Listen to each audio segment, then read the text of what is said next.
우리가 벌써 이야기를 했습니다. 여기에는 여러 명의 닥터가 등장을 하고 있어요. 자, 우리 한번 정리할 겸 제일 처음에 등장하는 의사 부부. 윌리엄, 제임스 홀, 또 로제타. 셔우드가의 로제타 홀, 이제 1세대 부부가 되겠죠. 제임스 홀은 일찍 세상을 떠났습니다. 1894년 세상을 떠났고요.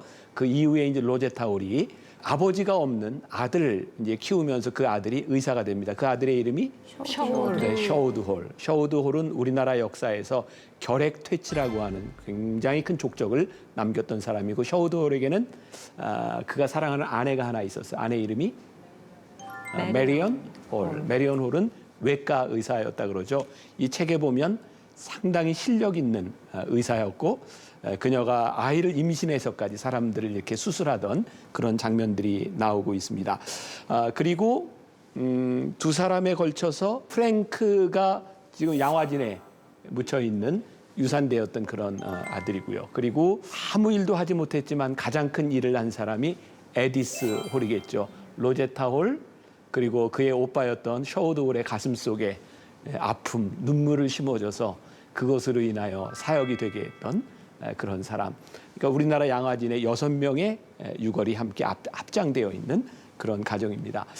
이 책은 1900년도를 전후한 우리 조선의 실상들, 생활들을 잘 보여주고 있다고 하는 면에서 또 역사적인 가치도 충분히 있는 책이기도 합니다. 제일 먼저 조선 땅에 발을 디딘 사람은 로제타 홀이었죠. 약혼한 상태였지만 남편은 한국에 올 수 있는 가능성보단 중국의 선교사로 갈 가능성이 많았고, 정말 드라마틱하게 하나님께서 역사하셔서 둘이 함께 조선에서 사역을 하게 됩니다. 당시 조선에 오는 방법은 일본을 거쳐서 배를 타고 부산에 도착해서 부산으로 오게 되죠. 아주 참 그 당시에 사람들이 어떻게 움직였나 하는 것도 잘 보여주고 있는 것 같아요. 로제타 홀이 우리나라에 들어왔을 때 그 당시 우리나라 상황에 대해서 이야기했던 그 글이 있는데, 우리 최령 씨가 한번 읽어주면 좋겠어요. 네. 나는 다이 장군이 조선에 대해 기술한 것을 들은 적이 있다. 그는 조선을 여자들은 지팡이를, 남자들은 부채를 가지고 다니는 나라라고 표현했다. 이 나라는 모든 것이 서양과 반대인 것 같다. 길에서 사람과 마주치면 우리는 오른편으로 비켜서지만 이 나라 사람들은 왼편으로 비켜선다. 우리는 상대방 사람의 손을 잡고 악수하지만 이 나라에서는 자기 손을 맞잡고 인사한다. 우리는 조상 때 검은색 모자를 쓰지만 이들은 흰 모자를 쓴다. 우리는 상대방에게 존경을 표시할 때 모자를 벗는데 여기에서는 그대로 쓰고 있다. 서양 집은 대체로 문을 밀거나 당겨서 여닫고 창문은 옆을 밀어 여닫지만 여기에서는 그 반대다. 글을 읽거나 쓸 때도 우리는 왼편에서 오른쪽으로 써나간다. 책에서 주의를 달 때 우리는 페이지의 아래에 쓰지만 이들은 맨 위쪽에 쓴다. 방향을 이야기할 때도 우리는 북동남서의 순으로, 이들은 동서남북의 순으로 말한다. 그리고 상대방에게 나이가 들어 보인다고 이야기하는 것을 이들은 대단한 칭찬으로 여긴다. 나이가 좀 들어 보여요? 네. 선생님 나이 정말 들어 보이십니다. 근데 웃고 가는데 왜 마음이 상하지? 자, 우리가 여행을 가기 전에 늘 많이 듣는 게 있어요. 이 나라의 문화는 어떻습니다. 그러니 이렇게 조심하십시오. 이제 타 문화를 이렇게 존중해야 된다고 하는 것이죠. 그런데 이전까지는 이런 교육도 없었어요. 그래서 다른 나라에 가면 많은 문화적인 이런 충돌들이 있었고, 그냥 문화적인 이질적인 것으로 끝나는 것이 아니라 때로는 그것 때문에 전쟁이 일어날 정도로 적개심을 심어주기도 하는 거죠. 문화하고 복음은 달라요. 그런데 복음은 늘 문화의 옷을 입거든요. 그러니까 서양 선교사들의 문화의 옷을 입은 복음이 이 조선 땅에 조선의 문화 속에서 어떻게 복음이 전해지냐고 하는 것은 굉장히 힘든 일이었어요.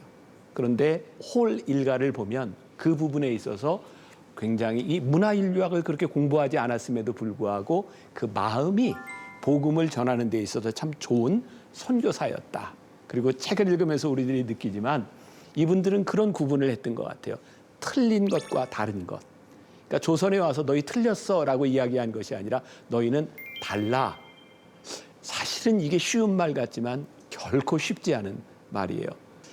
그런 면에서 이렇게 하나하나 이 책에서 이 선교사들이 보여줬던 좋은 모습들을 우리가 보게 되는 것 같아요. 당시 선교사들에게 이 샤머니즘의 풍습들, 이들은 의사였으니까 민간요법들이 얼마나 그들에게 힘들었겠습니까? 얼마든지 틀리다고 지적하면 지적할 수도 있는 부분들인데 그들은 그렇게 하지 않았죠. 강제로 바꾸려기보다는 어떻게 잘 설명할 것인가도 노력했던 사람들이고요. 그런 면에서 또 아주 흥미로운 이야기가 하나 나오고 있는데 이번에는 우리 보미자매가 한번 79페이지에 한번 좀 읽어주면 좋을 것 같아요. 의사가 환자를 진찰할 때는 바닥에 앉아야 하므로 습관이 될 때까지는 이 자세가 매우 힘이 들 것 같다. 그러나 전반적으로 볼 때 이 방법이 좋은 것 같다. 첫째, 환자들이 조선 사람이기 때문이다. 그들은 서양식 침대는 매우 춥다고 생각한다. 내 생각으로는 해롭지 않은 풍속은 고쳐야 할 이유가 없다고 본다. 방바닥이 따뜻해서 잠자기에는 참으로 편안하다. 둘째, 환자가 침대 밖으로 나올 염려가 없다. 방 전체가 하나의 침대나 마찬가지니까. 셋째, 온돌방은 청결하여 소독하기가 매우 쉽다. 마지막으로 자선병원 입장으로는 좀 말하기 곤란한 이유지만 경제적이다. 난 굉장히 흥미롭게 들었는데 흥미롭지 않아요? 해롭지 않은 풍속이라면 그렇게 고칠 필요가 없다. 의사의 입장에서 불편한 거예요. 진료를 하는데 내가 앉아서 해야 되니까. 여러분 외국인들하고 식사해봤잖아요. 제일 힘들어하는 게 방석에 앉아서 식사하는 것처럼 힘들어하는 게 없잖아요. 근데 의사의 입장에서는 진찰하는 입장인데도 본인이 불편한 걸 감수하려고 하는 거죠. 자, 여기에서 굉장히 중요한 선교적인 이슈가 하나 나와요. 이런 것을 우리가 한번 좀 듣고 가도 생각해도 좋을 것 같아요. 선교학에 보면 이렇게 회심 선교라고 하는 말이 등장하고 있거든요. 영어로 하면 이제 conversion이라고 하는 거예요. 회심. 근데 복음을 전하는 사람들이 많이 착각하는 것 중에 하나가 복음을 전하면서 우리의 세계관을 바꾸는 게 아니라 문화를 바꾸려고 해. 물론 이제 다른 나라에 가면 이런 것들도 굉장히 심하고 우리 같은 문화권에서도 시어머니가 며느리하고 이렇게 교회 생활하면서 참 힘든 게 며느리에게 내가 30년 신앙생활한 것대로 하라. 그걸 신앙이라고 생각하는 거죠. 뭐 이게 좀 극단적인 얘기가 될지 모르지만 어떤 사람은 새벽형 인간이 있고 어떤 사람은 올빼미 형이 있어요. 그러니까 새벽형 인간에게는 새벽 예배가 굉장히 은혜스럽지만 저녁형 인간에게는 밤이 늦어져야 하나님과의 관계가 깊어질 수도 있는 거죠. 그런데 우리는 신앙이 좋으려면 새벽 예배를 나가야 돼. 새벽 예배를 나가는 게 잘못된 것은 아니지만 그것은 본질적 신앙에 대한 문제가 아니라 내 신앙 패턴을 따라오라는 거죠. 그런데 다른 문화권에 가면 이게 더 심해지는 거예요. 그런 면에서 참 훌륭하다. 이 사람들은 우리나라의 문화를 바라보면서 서양의 문화를 따르는 것이 아니라 여기 지금 진료를 하면서도 이것도 다 괜찮은 거야 라고 하는 시각을 가지고 있어요. 성경에 나오는 기독교 역사에 최초의 기독교 공의회가 있어요. 그 공의회라고 하는 것은 공적인 회의죠. 그게 뭐냐면 사도행전 15장에 나오는 예루살렘 공의회입니다.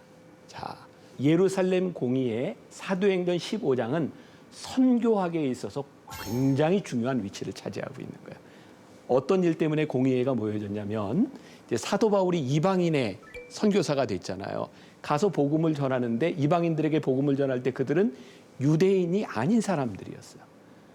그 당시 예루살렘에서는 예수를 믿는 사람이 누구였냐면 유대인인데 예수를 믿는 사람이었어요. 근데 이제 어떤 문제가 생긴 거예요? 유대인이 아닌데 예수를 믿는 사람과 유대인이었는데 예수를 믿는 사람.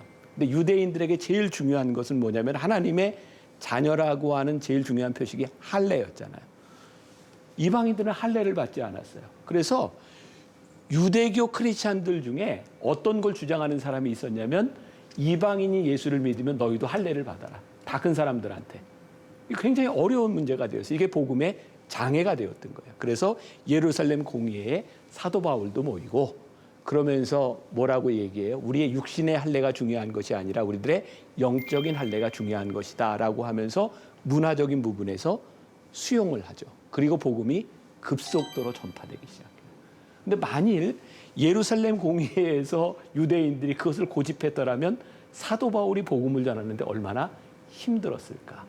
그래서 선교학에 있어서 이 회심이라고 하는 것을 어떻게 정의하느냐가 굉장히 중요한데요. 오늘 이 홀 일가를 통해 보면 그런 부분에서 선교사로서의 이분들이 아마 이런 거 배우지 않았을 거예요. 이것은 이제 최근에 들어서 한 50년대, 60년대 들어서 일어난 선교학의 이슈이기 때문에 그분들에게 있어서 우리들이 참 좋은 모습을 이렇게 보게 된다. 이런 것도 한번 생각해 볼 수 있고요. 그리고 이 가정을 보면서 조금 전에도 잠깐 언급했지만 딸의 죽음, 동생의 죽음을 바라봤던 로제타 홀과 그리고 셔우드 홀 두 사람의 어쩌면 굉장히 슬픈 그런 역사들, 그것을 딛고 선교했던 모습들이 우리들에게 참 많이 와닿는 것 같아요. 그런 얘기 했었잖아요. 로제타 홀이 3년 만에 평양으로 돌아온 그게 한국인의 마음을 열어줬다고. 책 191페이지에 그 마음을 이야기한 부분이 나오고 있는데 1898년 5월 23일 월요일 또 하나의 엄청난 슬픔이 우리에게 닥친 것이다. 우리의 첫 슬픔, 닥터 홀이 우리 곁을 떠날 때 하나님이 주신 보석같이 귀하고 우리의 위안이었던 에디스가 평양의 새 집에 정착하기도 전에 우리 품을 떠난 것이다. 하나님께서 에디스를 데려갔다고 하자 셔우드는 첫마디에 아빠가 에디스를 너무 원했기 때문에 하나님이 데려가셨을 거예요 라고 했다. 에디스에게 마지막 단장으로 고운 흰 옷을 입힌 뒤 나는 셔우드를 데리고 갔다. 셔우드는 이미 영혼이 떠난 육신뿐이라는 것을 아는 듯했다. 셔우드는 클로버 꽃을 꺾어 에디스의 손에 놓아주었다.